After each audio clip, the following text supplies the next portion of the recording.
지금 이 도시가 중요한 겁니다.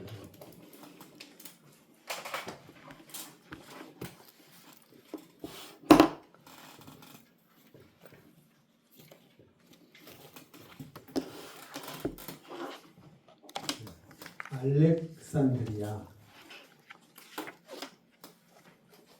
여기에 있다는 거죠. 알렉산드리아. 알렉산더 대왕은 아시고, 알렉산더 대왕은 이제 다니엘서의 그 헬라 왕으로 나와요. 이름을 다니엘은 알렉산더 이름은 말하지 않지만 헬라 왕이라고 다니엘이 그렇게 이제 말하고 있습니다. 그만큼 이제 다니엘이 지금 다니엘서에서 예언할 정도로 중요한 인물이 알렉산더 대왕이에요. 알렉산더 대왕은 마케도니아의 왕이었죠. 마케도니아가 그리스 위쪽에 있습니다. 여기가 그리스인데 그리스 조금 위에 마게도니아가 있어요. 그 마게도니아 왕이었던 알렉산더가 페르시아를 정복하고 근데 페르시아를 정복하기 전에 먼저 이집트를 정복해요. 여러분들이 이제 알렉산더 대왕에 대해서 아셔야 되는데 지금 제가 간략하게 말씀드리는 겁니다. 네. 먼저 페르시아를 정복하기 전에 이집트를 먼저 정복한다 이거예요. 그리고 나서 페르시아를 정복합니다. 그리고 인도까지 가요. 오늘날 인도, 파키스탄 있죠. 네. 거기까지 다 알렉산더의 영토였습니다. 어마어마하죠. 그리고 중앙아시아도 알렉산더의 영토였어요. 중앙아시아? 네. 여기가 그러니까 여기서 출발했는데 이 작은 나라 왕인데 이 나라 왕이 여기를 지금 다 점령한 거예요. 네. 오, 알렉산더가 대단하시다. 네. 그런데 이제 각지에다가 자기 이름을 따가지고 도시를 건설해요. 자기 이름. 알렉산더의 이름을 딴 도시를 알렉산드리아라고 합니다. 알렉산드리아? 네. 알렉산드리아라고 자기 이름을 따서 도시를 건설하는 거예요. 여러 군데에 알렉산드리아를 건설하는데 그 중에서 제일 중요한 알렉산드리아가 이집트에 있는 알렉산드리아였습니다. 그래서 이집트의 수도, 그러니까 카이로가 수도가 되기 전에, 지금은 카이로인데 카이로가 수도가 되기 전에는 알렉산드리아가 이집트의 수도였어요. 지금은 카이로입니다. 근데 옛날에는 로마 제국 시대와 그 이전에는 알렉산드리아가 이집트의 수도였다. 알렉산드리아. 도서관. 굉장히 중요한 도시였어요. 그러니까 예수님이 태어나시자마자 이집트로 애굽으로 가셨지 않습니까? 네. 어디에 사셨을까? 알렉산드리아에서 사셨을 가능성이 높아요. 왜냐하면 그때 당시 알렉산드리아에는 유대인들이 많이 살고 있었습니다. 그러니까 이왕 가려면 유대인들이 많이 살고 있는 곳에 가야만 편리하겠죠. 도움받을 수 있고. 아마도 그렇게 예수님도 어렸을 때 이집트 알렉산드리아에서 생활하셨을 수 있어요. 예수님 부모님들이 이제 그쪽으로 갔으니까. 그만큼 중요한 도시. 유대인들이 알렉산드리아 인구의 거의 20% 가까이가 유대인들이었습니다. 유대인. 아니 서울에 만약에 서울 인구의 20%가 만약 미국 사람들이 살고 있다 그래봐요. 그럼 뭐 어마어마한 거죠. 그럼요. 그렇죠. 네. 근데 알렉산드리아 인구의 거의 5분의 1이 지금 유대인들이었다 이거죠. 그 정도로 알렉산드리아하고 유대인들하고 관계가 깊었습니다. 그래서 여러분이 아시는 70인경 네. 성경. 이게 약자로 이렇게 쓰거든요. L X LXX L이 50이고 X가 10이에요. 그러니까 X가 둘이니까 20이죠. 70. 50 더하기 20은 70. 70. 그래서 이 70인경도 알렉산드리아에서 만들어졌습니다. 70인경. 그러니까 구약 성경이 히브리어 성경이 있고 예. 헬라어 성경이 있는데 그 헬라어 성경이 구약 헬라어 성경이 알렉산드리아에서 만들어졌다 이거예요. 그만큼 알렉산드리아가 중요한 도시였습니다.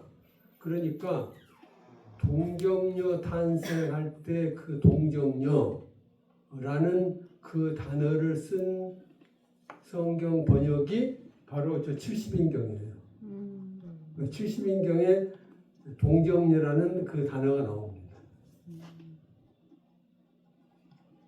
그만큼 이제 70인경이 중요한데 그 70인경이 알렉산드리아에서 만들어졌다. 그러니까 알렉산드리아가 대단히 지금 성경 역사에서도 중요하고 이스라엘 역사에서도 중요하고 그러니까 여러분들이 그 구약과 신약의 중간 시대라고 들어보셨죠? 중간 시대. 네. 그 중간 시대의 역사를 아시려면 이 알렉산드리아와 안디옥을 아셔야 돼요. 알렉산드리아. 안디옥과 알렉산드리아는 서로 경쟁을 하는데 아주 헬레니즘에 헬레니즘.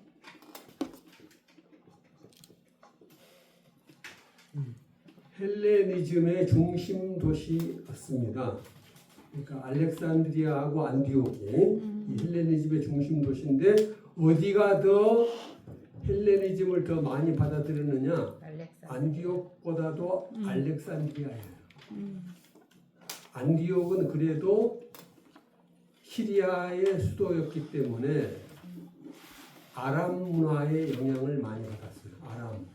아람이나 네. 아랍이 아니라요? 아랍이 비슷하죠. 아랍. 비슷한데 네.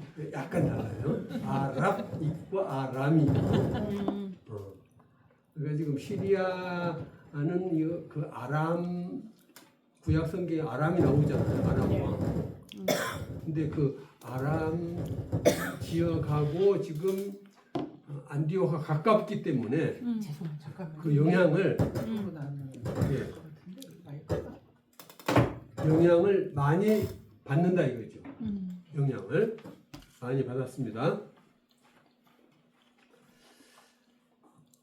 그래서 이제 알렉산드리아가 헬레니즘의 그 중심지가 돼요.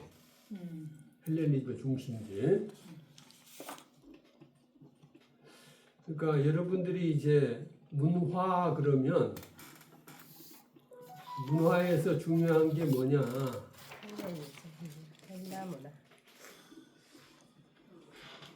문화에서 중요한 게 언어? 생각입니다. 생각. 어떤 생각? 마인드. 생각. think. 마인드. 생각이 여러분들이 이제 저의 강의를 들으시려면 이걸 아셔야 돼요. 생각과 사상이 있는데 생각과 사상 이 생각과 사상에 대하여 좀 생각을 하셔야 된다. 제 강의를 들으시려면 네. 생각과 사상을 생각해. 예. 사상에 대해서 생각해. 그러니까 그걸 우리가 메타인지라 그래요. 메타인지. 메타인지.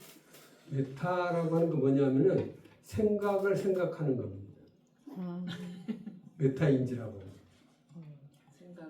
생각을 생각하는 거예요. 그러니까 여러분들이 목회자들이시거든요. 목회자들은 다른 사람의 마음을 헤아릴 줄 알아야 된다. 맞죠? 아멘. 네. 그게 바로 메타인지. 생각을 생각할 수 있는 거예요. 저분이 지금 무슨 생각을 하고 계실까? 왜 그런 생각을 하고 계실까? 그 생각을 생각할 수 있어야 목회를 제대로 할 수가 있어요. 그쵸. 성도님들 마음을 모르는데 어떻게 목회가 되겠습니까? 교수도 마찬가지예요. 학생들의 마음을 알아야 돼. 아멘. 꼭 말을 해야만 아느냐? 아니거든요. 말을 안 해도 알아야 되고. 어려운 거. 그러니까 마음속에 다른 사람 마음속에 들어갔다 나와야 되는데 그게 메타인지라니까. 생각을 생각하는 거야. 그러니까 이제 제가 어렸을 때 그 주일학교에서 배운 동화가 있는데 저는 초등학교 1학년 때부터 이제 주일학교 다녔으니까 이야기를 나는 많이 들었거든요. 선생님들한테. 제가 얼마나 열심히 했냐면은 선생님 이야기 들으려고 네. 수요일 날 저녁에도 교회 갔어요. 이제 어린이들 또 그때는 어린이들을 위해서 수요일 날 저녁에 또 뭐 했거든요. 제가 어렸을 때는. 그러니까 이야기를 많이 들었습니다. 제가. 무슨 얘기를 해줬냐면은 검은색 안경을 선글라스 같이 그 썼는데 그 안경은 어떤 안경이냐? 사람 마음을 꿰뚫어 보는 안경이에요. 진짜 있어요? 괜찮네. 아니, 이야기랑 진짜 알고. 살라 그러나 보다. 500만 원입니다. 500만 원? 비싸게 준 사람 마음을 헤아리는. 있으면 하나 살려고. 검은색 안경을 쓰면은 네가 사람 마음을 들여다본다. 그래서 이제 그걸 썼어요. 그 지금 주일학 선생님이 나한테 얘기했던 그 반에서. 그런데 그 안경을 쓰고 갔더니 친구들이 다 도망가는 거예요.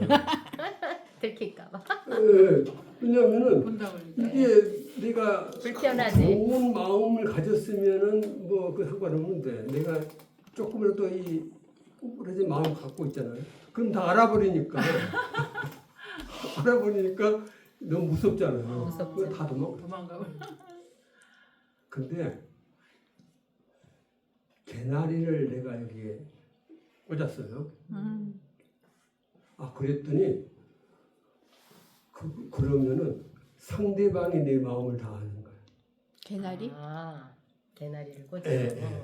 그러니까 이제 그 이야기니까 속으면 안 됩니다. 네, 네. 그러니까 지금 그러니까 제가 말씀드리고 싶은 뭐냐면은 내가 다른 사람 마음을 꿰뚫어 보기 전에 뭐가 필요하냐면은 내 마음을 상대방에게 줘야 돼요.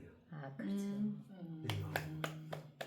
그러니까 공감. 내가 상대방의 호감과 좋은 마음을 안 가지고 있는데 상대방이 나를 올바로 생각하기 어렵단 말이에요. 맞아요. 그러니까 남의 마음을 꿰뚫어 보는 것도 필요하지만 더 중요한 것은 내가 선한 마음을 갖고 있어야 합니다. 선한 마음을 가지고 있으면 저절로 상대방의 마음을 읽을 수가 있게 됩니다. 내가 악한 마음을 갖고 있으면 읽고 싶어도 못 읽어요. 내가 중요한 거네. 예, 내가 지금 이기적이네. 제대로 볼 수 있는 그 안경이 이제 검은색이니까 잘 안 보일 거 아닙니까? 볼 수가 없죠. 진짜로 보이는 것 같지만 안 보이는 거예요. 왜냐하면 상대방에 뭐가 필요한지를 모르니까. 그리고 그에 관심이 없으니까. 그러니까 지금 이제 메타인지는 생각을 생각하는 건데 그럼 왜 사상이란 말이 나왔느냐?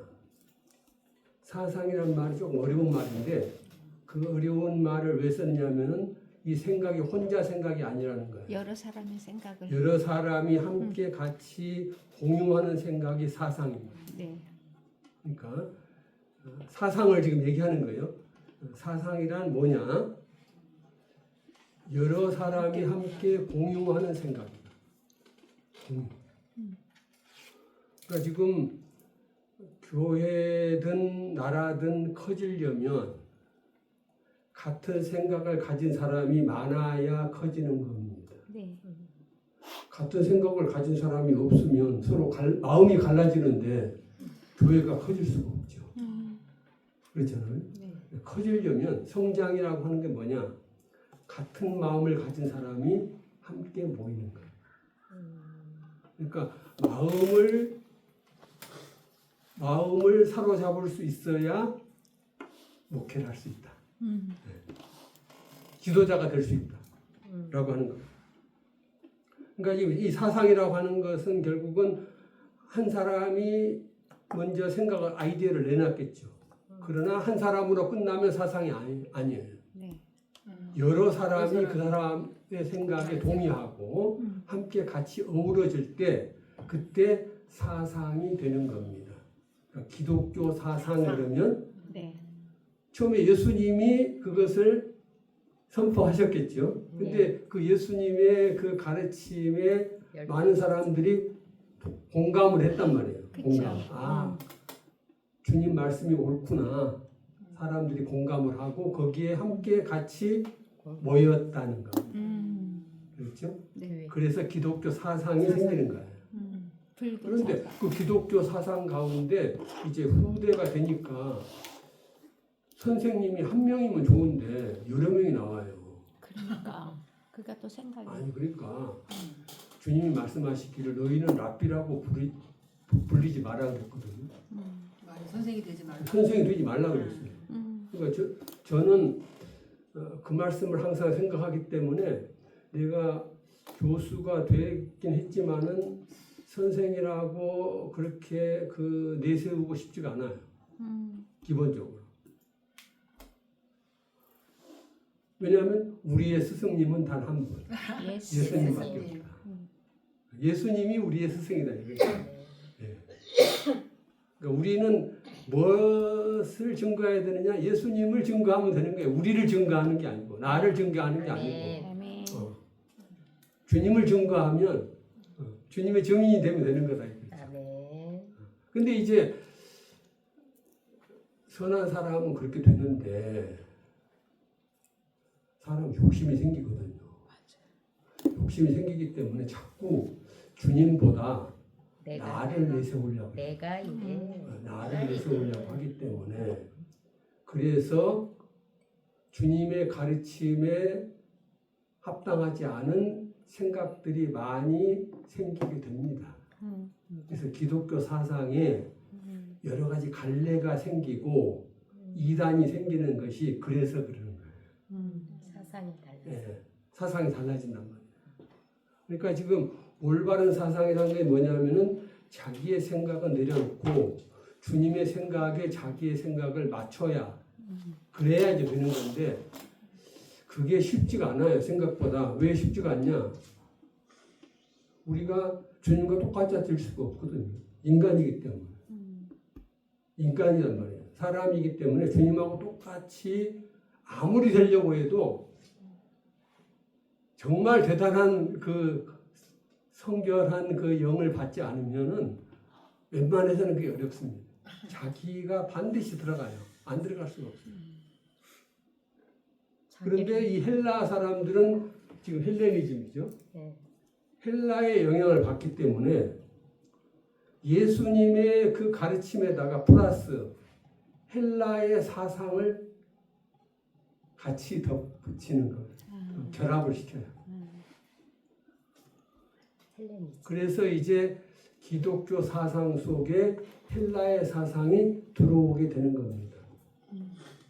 그러니까 복음이 이제 그래서 나쁘게 말하면 변질될 수가 있는 거예요. 변질.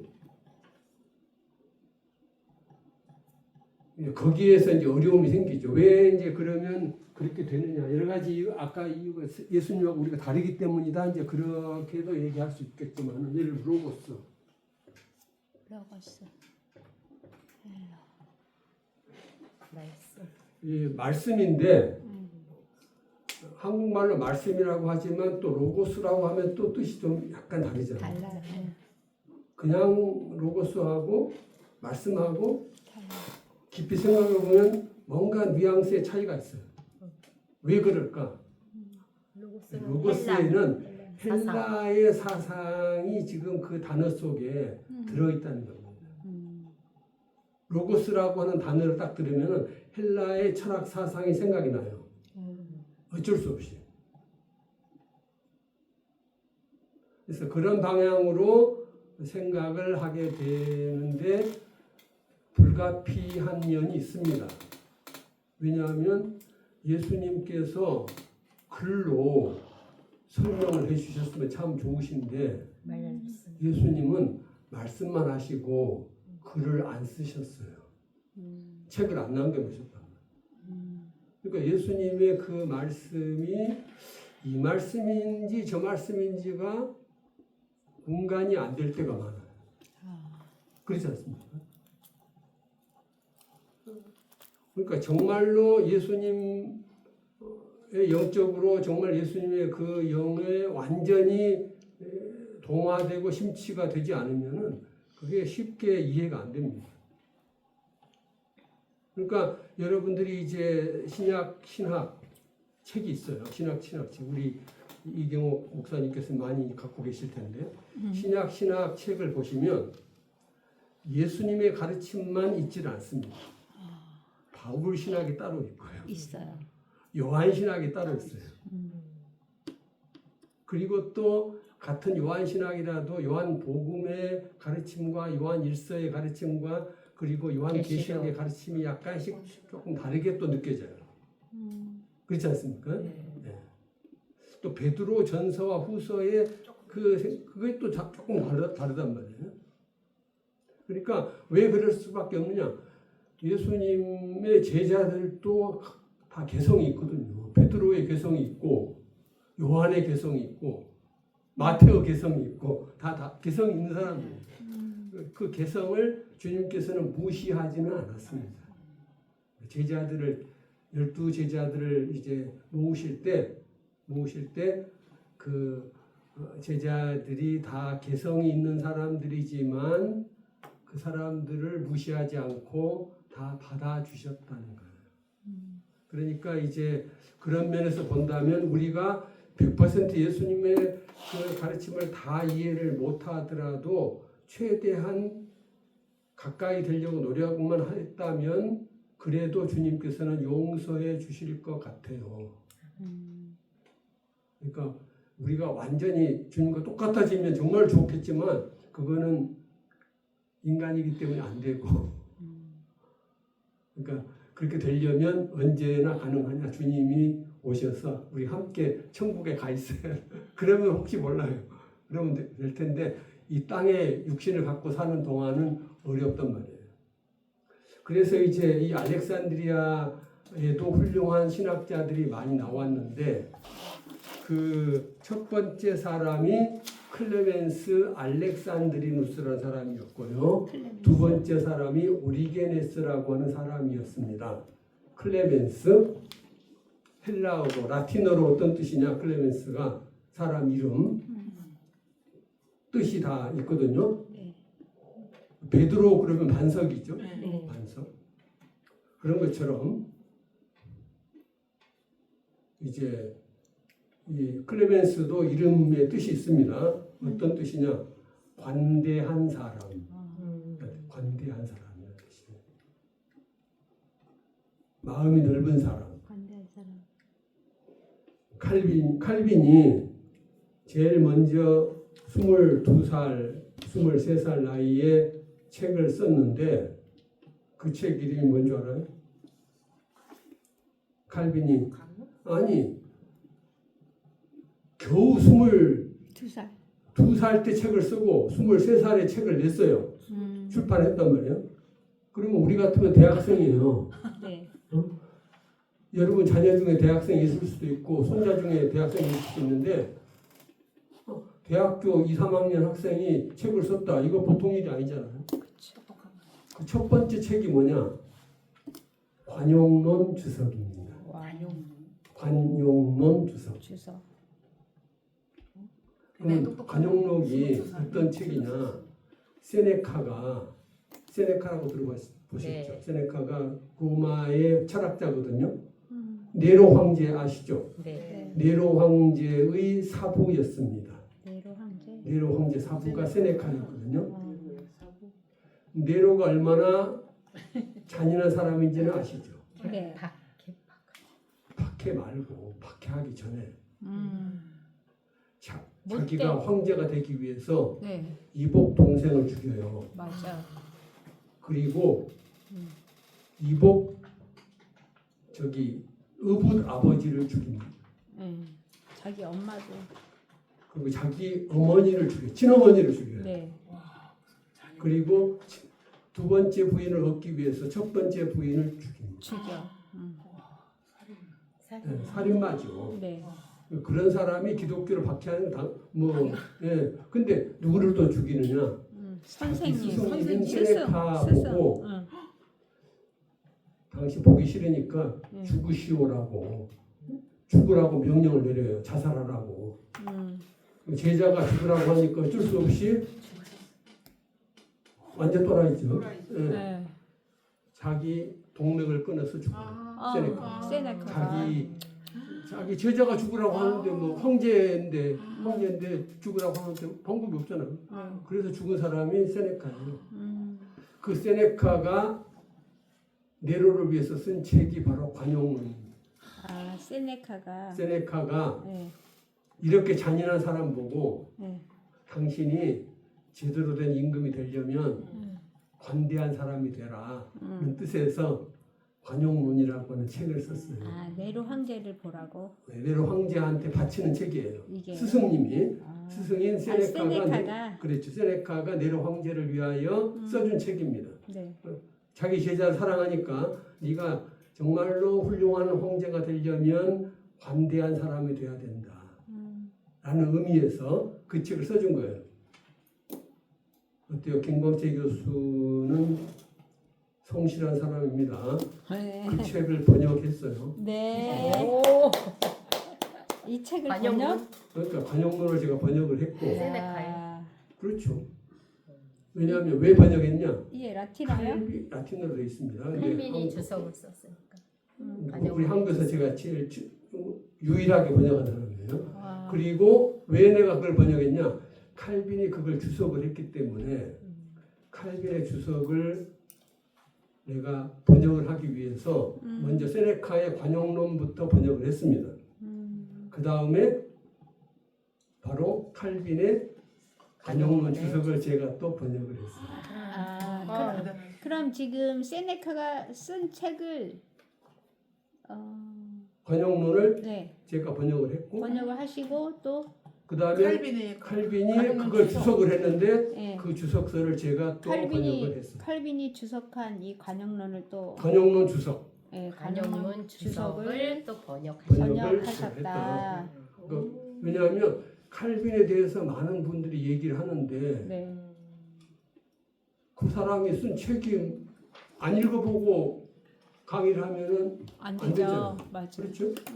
그러니까 저는 양심적으로 하기 위해서 그걸 다 했다 이거. 라틴어로 돼 있나요? 라틴어로 돼 있어요. 라틴어요. 둘 다? 둘 다. 라틴어도 잘해야 돼. 아니 그러니까 이제 근데 그건 뭐냐면은 사람이 관대해야 한다는 거예요. 맞아요. 다 지도자가 죽이니까. 되려면 큰 지도자가 되려면 불같이 화를 내는 사람이 돼서는 안 돼요. 아무리 상대방이 잘못된 일을 하고 해도 못된 일을 했다 할지라도 용서. 물론 벌을 줄 때는 주긴 줘야 되겠죠. 무조건 그냥 넘어갈 수는 없는 거니까 벌을 준다 할지라도 어떤 한계를 지키면서 벌을 줘야 된다. 맞아. 그렇죠? 네. 화가 난다고 무조건 많이 때리면 안 돼요. 어느 정도까지만 때리는 그 한계를 지키면서 때려야지 무조건 때리면 안 된다 이거죠. 이해가 되죠? 네. 그러니까 그런 그 관대한 사람이 어떤 사람인지에 대해서 세네카가 얘기를 했고 그걸 또 이제 칼빈이 왜 했냐. 그때 프랑스에서 카톨릭 사람들이 우리 개신교를 핍박을 핍박? 했거든요. 프랑스 사람이요? 프랑스 왕이. 프랑스 왕이. 그러니까 그 프랑스 왕 보고 개신교를 핍박하지 말아라는 그런 뜻도 되는 겁니다. 반대한 사람. 예, 관대하라는 뜻이거든요. 그러니까 개신교 사람들이 마음에 안 들 수 있어요. 마음에 안 들 수 있지만 왕은 관대하게. 맞아. 그러니까 기독교 강요 초판에서 바로 그 왕한테 이제 서문을 헌사를 써요. 칼빈이. 그러니까 이제 그런 것을 이제 생각하시면서 클레멘스라고 하는 그 이름은 어떤 관대한 이름이냐? 사람? 관대한 사람이다. 아. 그런 뜻이다. 이거죠. 클레멘스. 근데 워낙 좋은 이름은 서로 가지려고 그래요. 철수 그러면은 좋은 이름이니까 많이 있죠. 철수가. 네. 김철수도 있고 뭐 양철수도 있고 많이 있어요. 그러니까 영희도 마찬가지. 뭐 영애. 영애니까. 영애. 영애. 영희도 이제 많거든요. 너무 많으니까 사람들 많긴 한데 왜 많냐? 좋으니까. 좋으니까. 뜻이 좋으니까. 좋으니까. 이 뜻이 예쁘잖아. 그렇죠? 발음도 좋고. 영예. 네. 발음도 좋고 그다음에 뜻도 그 뜻도 좋고. 네. 그러니까 많이 사람들이 클레멘스도 좋은 이름이기 때문에 많은 사람들이 그 이름을 가진다 이거예요. 클레멘스도 그렇다. 클레멘스도 관대한 사람이니까 예, 예. 좋은 이름으로 생각돼서 많은 사람들이 자기 아들한테 클레멘스라는 이름을 붙여주기 때문에 헷갈릴 수 있죠. 너무 많으면. 그렇죠. 그래서 거기다 앞에다 또 뭐 하나 붙여요. 그래서 클레멘스. 알렉산드리누스라고 붙여준 겁니다. 알렉산드리아의 클레멘스. 클레멘스 여기다가. 네, 클레멘스 다음에 알렉산드리누스를 왜 붙여줬냐? 너무 좋은 이름이니까 네. 많은 사람이 있다 이거예요. 네. 그래서 교부 중에 또 한 명 있습니다. 클레멘스가. 근데 그 사람 이름은 클레멘스 로마누스예요. 로마의 클레멘스. 그 사람하고 구별을 해야 되니까 구별해야 되니까 이 사람은 클레멘스 알렉산드리누스 알렉산드리아의 클레멘스다라고 구별을 해준 겁니다.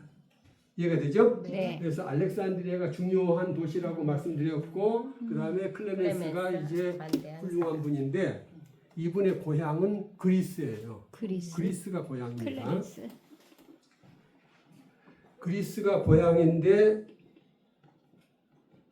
선생님을 한테 이제 배워야 된다고 생각한 거예요. 그래서 스승을 찾았는데 그리스에서는 스승이 없었어요. 마음에 드는 스승이. 알렉산드리아가. 그래서 각지를 다니면서 자기를 가르쳐줄 선생님이 있는지를 찾아다니는 거예요. 안디옥에도 가보고 예루살렘에도 가보고 로마에도 가보고 카르타고에도 가보고 다 가봤는데 자기 마음에 드는 선생님이 없는 거예요. 그러니까 무조건 가르친다고 다 좋은 선생님이라고 볼 수는 없는 것이고 진짜로 나에게 흡족하게 가르쳐주는 사람이 있어야 되는 건데 클레멘스는 욕심이 많은 제자였거든요. 선생님이 그냥 아무 선생님이나 다 좋은 게 아니에요. 정말 자기를 흡족하게 해줄 수 있는 선생님이 누구냐. 그래서 각지를 다녔는데 못 찾았습니다. 어디서 찾았느냐?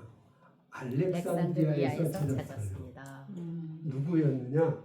대단한 인물이에요. 판타이노스.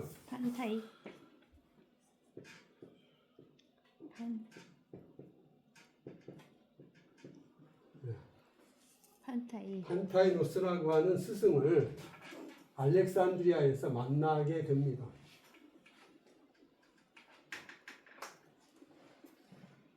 그래서 이분이야말로 나의 선생님이 될 수가 있구나 라고 생각을 해서 그분을 스승님으로 모시게 됩니다. 그러면 뭐가 그렇게 좋아서 그분을 스승으로 모셨느냐 얘기를 해줄게요. 그때 당시 이집트에는 기독교 교회가 있었는데 90%가 이단이었습니다. 영지주의. 정통 신자는 10%밖에 안 되고 90%가 이단이에요. 영지주의. 영지주의라고 하는 이단이. 영지주의는 아시는 대로 물질은 나쁘고 그 다음에 이제 그런 하여튼 육은 약하고 예. 약하고 그런 식으로 생각을 한 거예요. 그러니까 이제 예를 들면 결혼하면 안 된다 이런 식으로 그런 것이 영지주의인데 그런 영지주의자들의 그 이단들이 많았다 이거죠. 이집트에. 정통 교회보다도 정통 교회가 쪼그라들고 이단이 많이 생기는 이런 이제 시대에 판타이노스가 나와서 올바른 신앙을 가르치는데 학교를 만들어요. 그 학교가 신앙 요리 학교. 신앙. 요리 문답 들어보셨죠? 네. 요리 문답. 신앙 요리 학교를 만듭니다. 그래서 신앙 요리를 가르쳐요. 요리란 무엇이냐? 지난번에 얘기한 대로 요리 대요리 음식 요리 말고 그거 말고 성경 말씀의 핵심 가르침을 요리라고 하는 거예요. 성경의 핵심 요리. 성경의 핵심적인 진리. 예를 들면 성부 하나님이 계시고 성자 하나님이 계시고 성령 하나님이 계신다. 기본이죠. 기독교 신자라고 한다면 성부, 성자, 성령을 인정하지 않고서 기독교 신자라고 할 수 있냐? 없어요. 안 되죠.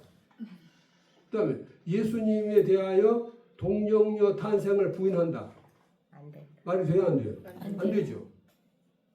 하나님이 천지를 창조하셨다. 부인하면 돼요? 안 돼요? 안 돼. 안 되죠. 그런 가장 기본적인 거 그런 것을 우리가 요리라고 한다. 신앙 요리. 그 신앙 요리를 가르치는 학교를 세우신 분이 판타이노스라는 분입니다. 그래서 그 학교를 통하여 영지주의를 물리쳐요. 그러니까 영지주의를 물리칠 때 이 사람이 판타이노스가 세운 그 요리 학교를 통하여 신앙 요리 학교를 통하여 이제 영지주의를 퇴치를 시킨다 이거죠. 그리고 학교를 만들어 놓은 다음에 자기는 나 같으면은 학교를 잘 세워놨으면 죽을 때까지 그 학교 교장으로 있고 싶어요. 그렇죠. 이분은 학교를 잘 세워놓은 다음에 떠나셔. 인도 선교사로 그 옛날에 인도 선교사로 가는 건 쉬운 일이 아니죠. 지금은 비행기도 있고 참 모든 여건이 좋잖아요. 네. 근데 이분은 그때는 그런 여건이 안 되는 상황인데 인도로 가면서 자기 제자인 클레멘스한테 학교를 넘겨줍니다. 네가 해라. 대단한 분이죠. 판타이노스. 그런 스승을 이제 만난 거예요. 그래서 내가 이 알렉산드리아에서 이제 머무르면서 이분 밑에서 공부를 하겠다라고 해가지고 알렉산드리아에서 머물렀습니다. 그래서 거기서 이제 이 신앙 인문학교 요리학교를 이어받아서 계속 이분이 이제 그 신앙 요리를 가르치는 거예요. 클레멘스가 가르치면서 이제 이 천년 왕국에 대한 얘기도 하는데 이분은 천년 왕국을 부인합니다. 안 믿어. 클레멘스가요? 클레멘스. 왜 천년 왕국이 필요 없냐? 그때 당시 많은 사람들의 천년 왕국이 오면은 일을 안 해도 얼마든지 먹고 살 수 있다고 생각했어요.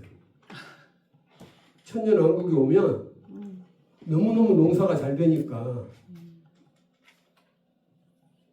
그렇죠? 포도 농사를 하면은 포도가 너무너무 포도알이 커가지고 포도알 하나만 해도 뭐 몇 드럼통의 포도주가 나온다 이거예요. 그런 식으로 이제 생각을 했거든요. 그러니까 농사가 너무 잘 되니까 일을 밭에 그냥 그 벽시만 뿌려놓으면 저절로 그냥 뭐 많이 생기고 그렇기 때문에 농사 뭐 그렇게 어렵지 않대. 잡초 뽑아줄 필요도 없고 지가 알아서 다 잡초도 제거되고 그러니까 농사 지으는데 힘이 안 된다 이거예요. 그래서 얼마든지 배 부르는 그런 시대가 바로 천년왕국 시대라고 사람들이 생각을 했어요. 그 시대 사람들이. 크리스찬들도 아까 얘기했죠. 주님의 마음속에 들어간 사람들은 이 땅에서 비록 물질적으로 궁핍하고 여러 가지 어려움이 있어도 주님의 십자가의 길을 생각하면서 굶주림도 참고 어려움도 참고 핍박도 참고 할 수 있는데 약한 사람들은 주님이 물질을 많이 안 주시면 주님이 나를 편안하게 안 해주시면 주님이 나를 영광스럽게 안 해주시면 나는 떠나겠습니다. 주님이 기뻐하시지 않겠죠. 그런데 많은 사람들이 그렇게 외적인 것에 흔들린다. 그래서 클레멘스는 마태복음 5장 8절 말씀을 중요하게 생각했습니다. 5장 8절을 그냥 외우셔야 돼요. 마음이 청결한 자는 복이 있나니 저희가 하나님을 볼 것이니요. 아멘. 그러니까 우리가 왜 하나님을 못 보느냐? 주님이 말씀하시는 겁니다. 청결하지 마음이 청결하지 않아서. 않기 때문에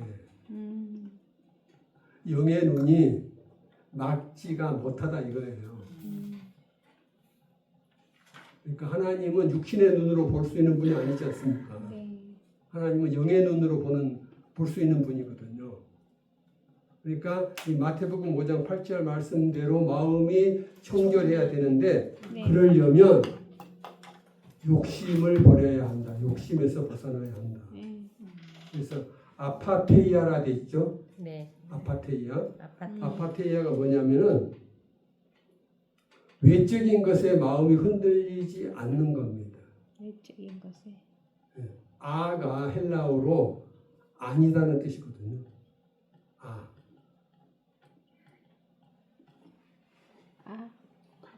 아파테야. 아파테이아 할 때 아자가 예. 아니다. 한국말에 아니에요. 아니다. 아니다 할 때. 아니다. 영어의 not. 노. no. No. not 파테이언. 파테이아가 뭐냐면 흔들리는 거예요. 파테야. 마음이 흔들리는 거. 갈 때. 네. 이게 맛있게 생겼잖아요. 네. 내 게 아닌데 이거 내가 여기 있는 거 내가 먹고 싶어요. 그래서 내가 이걸 뺏어서 내가 먹고 싶어. 그래서 내가 뺏었어요. 여기 있는 거, 여기 있구나. 뺏어. 이것도 내가 이거 있는데도 불구하고 뺏어. 욕심. 어때요? 욕심 부리는 이거는 욕심이죠. 이게 마음이 저 물질에 흔들리는 거죠. 네. 마음이 흔들리는 거죠. 그러니까 이상순. 마음이 삼십. 흔들리지 않는 이상순. 거. 음. 그런 것에 외적인 것에 마음이 흔들리는 것은 파테이아고 아파테이아는 안 흔들리는 거예요. 마음이 청결하다는 것은 외적인 것에 마음이 흔들리지 않아야 한다는 겁니다. 그래서 마음이 흔들리지 않아야 되는데 그러려면 이거 내가 가까워버리면 안 돼. 살짝 내가 가까워버렸다. 아니 아니에요. 그거는 목사님. 목사님 거예요. 몇 개, 몇 개? 거예요. 그래? 두개 드렸다. 두 개였나?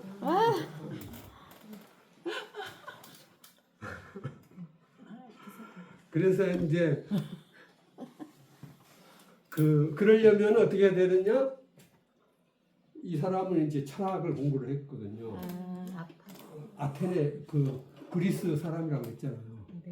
그리스는 헬라니까 이제 네. 철학이 발달했잖아요. 플라톤이라든지.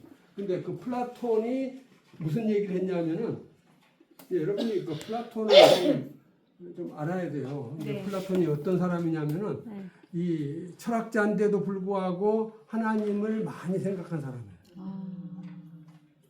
그러니까 플라톤은 하나님을 굉장히 중요하게 생각한 사람인데 왜 그렇게 중요하게 생각했냐? 사람이 선해야 한다는 거예요. 이 플라톤의 주장은 사람은 선해야 되는데 선하려면 하나님을 닮아야 한다. 아멘. 왜? 하나님은 선하신 분이니까. 네. 하나님을 최대한 닮아야 한다라고 주장을 했습니다. 플라톤의 주장이에요. 네. 가급적 하나님과 같이 되는 거. 프린트에 아마 있을지 모르겠어요. 네. 호모이오시스 토테오 카타 있어요. 토듀나톤. 네. 가급적 최대한 하나님과 같이 되는 거. 그러니까 이 말은 사단처럼 하나님을 그런 능력을 가진다 그 말이 아니고 하나님의 선하심을 닮아가는 자. 하나님의 선하심을 닮아간다 그 말입니다. 선하심을 닮아간다. 그래서 이 하나님의 그 선하심을 최대한 닮아가려면 욕심에서 벗어나야 된다. 그런데 이 세상에는 안 그런 사람이 많죠. 네. 악한 사람이 많아요. 그러니까 그 선한 사람과 악한 사람이 있는데 죽은 다음에 보상을 받아야 한다는 겁니다. 이 클레멘스의 주장은 그거예요. 클레멘스의 주장입니다. 그래서 다음에. 선한 사람들은 하늘나라로 가고 악한 사람들은 지옥으로 간다. 그런데 하늘나라와 지옥에는 구역이 나눠져 있다는 겁니다. 구역이. 그러니까 층이 아파트 같으면 층이 여러 층이 있죠. 네. 한 층에 또 방이 여러 개의 이제 네. 있잖아요. 집들이 같은 층이라도 몇 호 뭐 이렇게 그런 것처럼 하늘나라도 구역이 많이 층이 나눠져 있고 구역이 나눠져 있다라고 생각하는 거예요. 지옥도 마찬가지. 왜 그러느냐?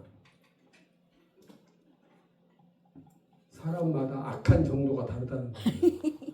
그래서 불모도 있고 다 있잖아요. 그러니까 사람마다 지금 악한 정도가 다르고 선한 정도가 다르다. 어떤 사람은 착한 일을 많이 했고 네. 어떤 사람은 착한 일을 하긴 했는데 조금 했고 다 정도가 차이가 있다는 거예요. 그렇죠. 등급이 있다. 그러니까 등급이 있으니까 네. 자기의 그 세상에서 살 때의 한 행동에 대한 거기에 맞게 거기에 대응하여 하늘나라도 지옥도 구역이 나누어져 있어가지고 자기에게 맞는 곳으로 간다. 불모, 무적행. 예, 또. 간다 이거죠. 그렇게 생각을 하였습니다. 그리고 이제 이분의 생각은 하나님은 선하신 분이기 때문에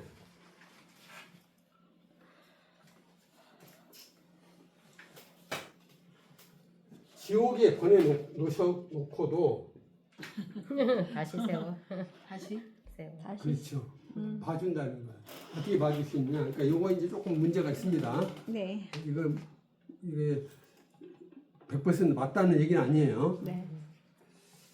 지옥에 가기도 하고 천국도 이제 층이 있다 이거죠. 천국도 네. 층이 있는데 층들이 많이 있어요. 이 사람들을 가르친다는 거예요. 가서. 그러니까 징계라고 하는 것은 하나님이 지옥에 징계를 하시는데 징계는 뭐냐? 교육이라는 거예요. 그러니까 벌을 주시는 것, 하나님이 벌을 주시는데 벌 주시는 것이 벌 그 자체에 목적이 있는 게 아니라는 거예요. 그 벌 주는 거 그 자체가 목적이 아니고 사람을 다시 교정하는 거. 훈계시죠. 우리가 교정이라고 우리 저 교정 시설 뭐 그런 거 들어보셨잖아요. 네.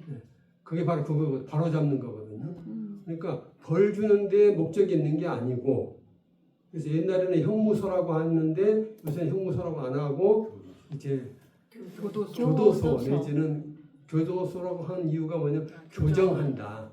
그래서 이제 교도소라고 한 거거든요. 그러니까 지금 벌이 목적이 아니고 벌이 목적이 아니고 고쳐가. 그걸 고치기 위하여 징계를 내린다라고 생각을 하는 겁니다. 그래서 이제 아주 중요한데요. 역사란 무엇이냐? 역사. 역사란 이꼴 구속사다. 맞아. 역사란 구속의 역사다라고 하는 겁니다. 사람들을 구원하시기 위하여 그래서 예수님을 보내셔가지고 가르치시고 그래서 사람들하고 올바른 길로 가게 하려고 이제 하시려고 가르치셨는데 일부는 지옥에 갔단 말이에요. 네. 뭐 지옥에 갔어도 또 계속해서 가르치신다 이거예요. 징계를 통하여. 그래서 결국은 이제 그들도 구원받도록 하는 것이 바로 뭐냐? 다시 세움 프린트에 있습니다. 네. 아포카타스타시스. 아포카타스타시스. 다시 세움. 카타시스. 아포카타스타시스. 카타스타시스가 이제 카타시스. 세운다는 말이고 네. 아포가 다시라는 말이에요. 다시. 아포가 다시 세움 혹은 회복. 그러니까 징계를 하는 이유는 뭐냐? 다시 세우기 위하여 징계를 하신다. 그러니까 구속사란 뭐냐?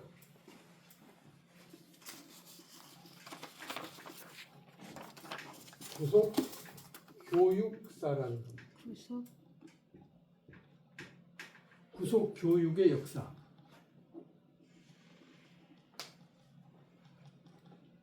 하나님께서 가르치시기 위해서 역사를 운행하신다는 거예요. 이 땅의 역사가 이제 진행이 되는 것은 하나님이 우리를 구원하시는 목적을 가지고 우리를 가르치신다. 가르치는 역사가 이 세상의 역사라고 그렇게 생각을 하였습니다. 그리고 이제 지금 남은 시간에 오리게네스에 대한 이야기를 조금 하겠는데요. 네. 이제 클레멘스는 그런데 네. 알렉산드리아를 떠나요. 왜 떠나냐? 핍박이 오거든요. 핍박이 오니까 이제 어쩔 수 없이 알렉산드리아를 떠나가지고 다른 지역으로 갑니다. 다른 지역으로 가고 이제 알렉산드리아에는 선생이 없게 돼요. 근데 하나님은 선생이 없어진 그 알렉산드리아, 우리 예를 들면은 이제 지금 여기 신학교가 있었다 이거예요. 근데 네. 선생님이 나라에서 이제 박해를 해가지고 신학교가 다 없어져요. 가르칠 사람이 없죠. 네. 그러면 이제 맥이 끊어질 거 아닙니까? 그렇죠. 대가 끊어지겠죠. 하나님이 근데 새로운 사람을 어린. 세우십니다. 우리 어린 사람을 세워요. 오리게네스. 오리게네스라고 하는 어린 사람. 이 사람은 순교자의 아들이에요. 레오니데스라고 하는 순교자 교부열전에 나오는 사람입니다. 순교자의 아들인데 이제 오르라는 말이 무슨 말이냐면은 빛의 신의 이름이에요. 이집트에 신이 많이 있었는데 빛의 신 오르가 빛의 신의 이름이고 게네스가 뭐냐? 여러분들 자동차에 제너시스 있죠? 똑같아요. 그렇죠. 시작. 예, 창세라는 뜻이거든요. 창조. 창세라고 하기도 하고 생성. 생성. 생성. 시작. 빛의 생성. 혹은 탄생 탄생 시작. 그런 뜻이 시작 뭐 그런 뜻이 게네스. 게네시스인데 이제 게네스가 바로 그 소생이라는 뜻입니다. 빛이 소생 소생. 거기서 태어났다 이거예요. 빛의 소생이다.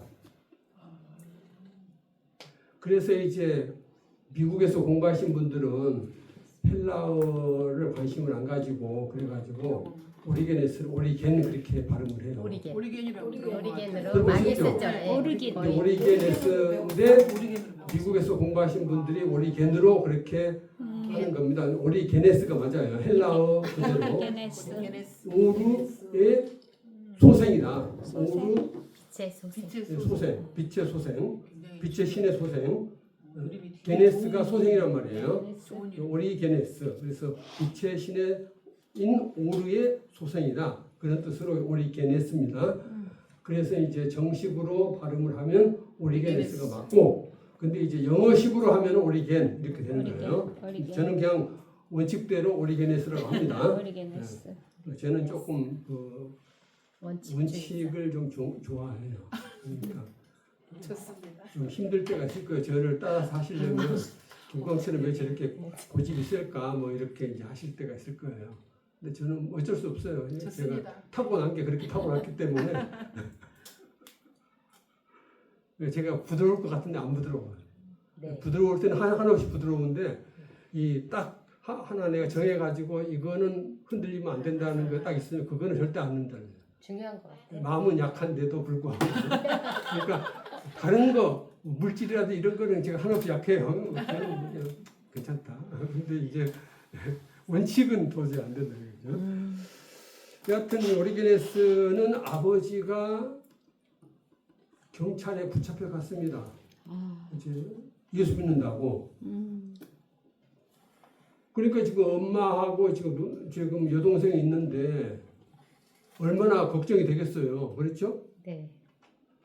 이 아들인 이 오리게네스도 이제 아버지가 그렇게 잡혀갔으니까 왜 잡혀가셨느냐 물어보니까 어머니 하시는 말씀이 예수 믿는다고 선생님이었거든요. 이 리오니데스 아버지가.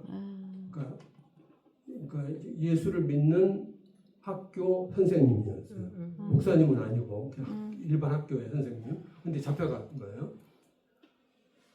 그러니까 오리게네스가 나도 아버지처럼 죽겠다라고 하면서 경찰서에 잡혀가려고 한 거예요. 그랬더니 아니 아버지가 지금 돌아가시게 생겼는데 어머니 입장에서는 너까지 죽으면 안 된다. 가지 말라고 이제 막 붙잡은 거예요. 여동생하고.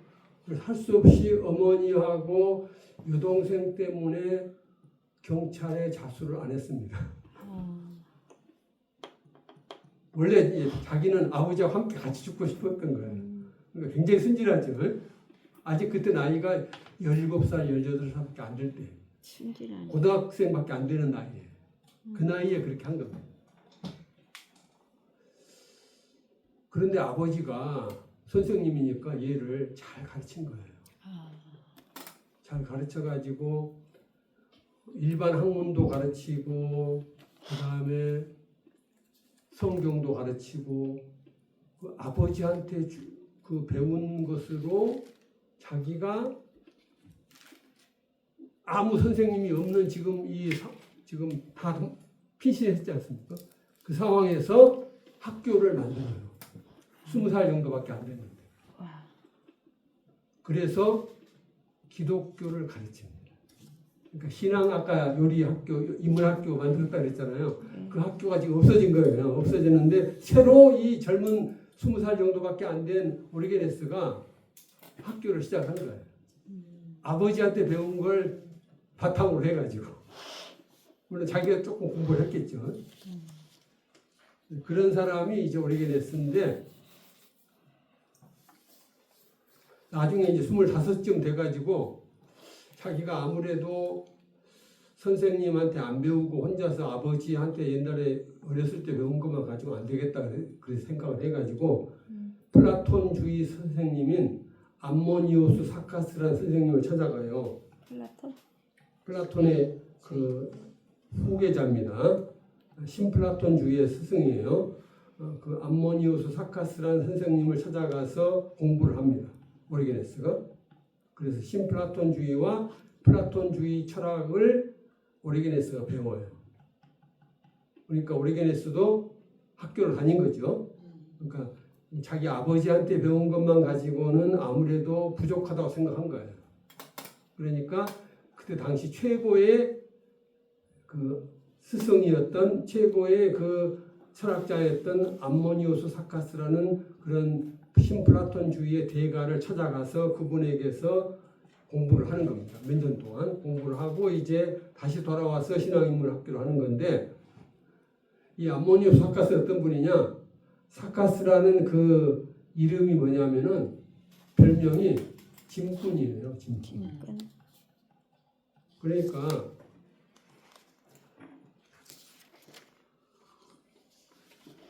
여러분들이 이제 공부를 하면은 외국 유학을 가고 뭐 그러면은 돈이 많은 사람들이 많이 가지 않습니까? 일반적으로. 근데 이제 가정이 너무 유복해가지고 내가 아르바이트 안 해도 얼마든지 공부할 수 있는 사람이라고 한다면 다른 사람 마음을 헤아리기가 어려워요. 가난한 사람 심정을 잘 모를 수가 있어요. 그러니까 유학을 했어도 아르바이트를 한 사람하고 안 한 사람하고 다르단 말이에요. 그렇죠. 저는 아르바이트 했을 것 같아요, 안 했을 것 같아요. 했을 것 같아. 하셨다면 화장실 청소. 화장실 청소하셨다고. 세상에. 그러니까 그런 어려운 사람들의 심정 속에 들어가 볼 수 있어야 되거든요. 철학을 했다 해서 이제 고상한 그 위치에서만 하는 게 아닙니다. 이 암모니 사카스 어떤 사람이냐? 알렉산드리아 항구에서 짐꾼이었습니다. 사카스란 말이 짐꾼이란 말이에요. 헬라어로 사카스가 짐꾼. 사카스, 암모니우스는 이름이고 사카스가 별명인데 짐꾼이라는 뜻이 짐꾼. 알렉산드리아 항구에서 짐 나르는 짐꾼이었다. 젊었을 때. 그러니까 철학을 해도 어려운 사람들이 어떤 그 위치에 있는가를 알고서 철학을 하는 거예요. 그냥 하는 게 아닙니다. 그런 사람이 이제 만든 철학이 신플라톤주의인데, 그 신플라톤주의는 어떤 사상이냐면 플라톤의 사상에다가 종교적인 것을 가미시켜요. 종교적인. 기독교요. 예. 이제 사카스가 이제 기독 신자니까. 그러니까 기독교적인 것을 지금 접목을 철학에다가 접목을 시키는 거예요. 그러면 이제 플라톤은 어떤 사람인지를 이제 간략하게 말씀드리면, 플라톤은 다음 주에 조금 더 자세하게 얘기하겠습니다만은 이제 기본적으로 이데아론을 주장을 합니다. 이데아. 오늘은 이것만 조금 얘기하고 마칠게요. 네. 이데아론이란 뭐냐면은 아이디어. 모든 것에 원형이 있다는 겁니다. 원형. 원형. 예, 이데아. 이데아라고 하는 게 헬라어인데 원형이란 뜻이에요. 원형. 그러니까 이렇게 생각하시면 됩니다. 자동차가 있으면 설계도가 있다. 설계도. 설계도. 설계도. 설계도대로 만들 거 아닙니까? 네.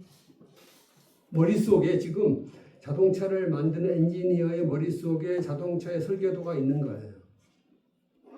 그러니까 자동차가 만들어지기 전에 설계도가 먼저 있는 겁니다. 그래서 이데아 가구가 이데아. 예, 그렇지 않습니까? 이데아. 이데아. 네. 이케아는 가구고요. 이케아. 그러니까 지금 이데아는 어떤 사물이 있으면 그 사물이 지금 이거는 보이는 거고요. 물질. 보이는 건데 이 보이는 거 이전에 뭐가 있냐? 원형이 있다는 거예요. 설계. 원형이. 그 원형이 있는 곳이 이데아의 세계라고 하는 겁니다. 이데아의 세계. 그 이데아의 세계에 지금 우리 현실에 우리가 눈에 보이는 것들이 다 이데아로 원형이 들어있다는 거예요. 그것이 이제 구체화된 것이 우리가 보는 사물, 현실적인 사물이라 이거죠. 그러니까 사람 그러면은 사람이라고 하는 그 원형이 있는데 그 전에 설계. 구체적으로 그 설계도가 있지만은 그것이 이제 물질과 결합을 하고 여러 가지 그 외적인 환경하고 해서 김광철하는 구체적인 사람이 생겼고 이경미라는 사람이 생겼고 여기 송민숙이죠. 네, 그래서 생겼고 그건 구체화된 거죠. 그게 그러니까 구체화되다 보니까 조금씩 달라진 거예요. 사람마다 조금씩 다르단 말이에요. 이해가 다. 그러니까 이데아가 있지만 그 이데아 그대로 100% 똑같이 되는 경우가 없다는 거예요. 플라톤의 입장에서. 그러니까 이상과 현실은 다르다는 거예요. 시간이 많이 갔으니까 오늘 이 정도 네. 하시고요. 다음 주에 계속 할게요. 네. 기도하겠습니다. 감사하신 아버지 하나님, 당신의 귀한 종들 주께서 함께 하셔서 말씀 안에서 은혜를 받고 많은 사람들에게 이 진리를 잘 증거할 수 있는 귀한 종들 되게 하여 주옵소서. 네. 예수님 이름으로 기도합니다. 아멘. 감사합니다. 교수님 선물.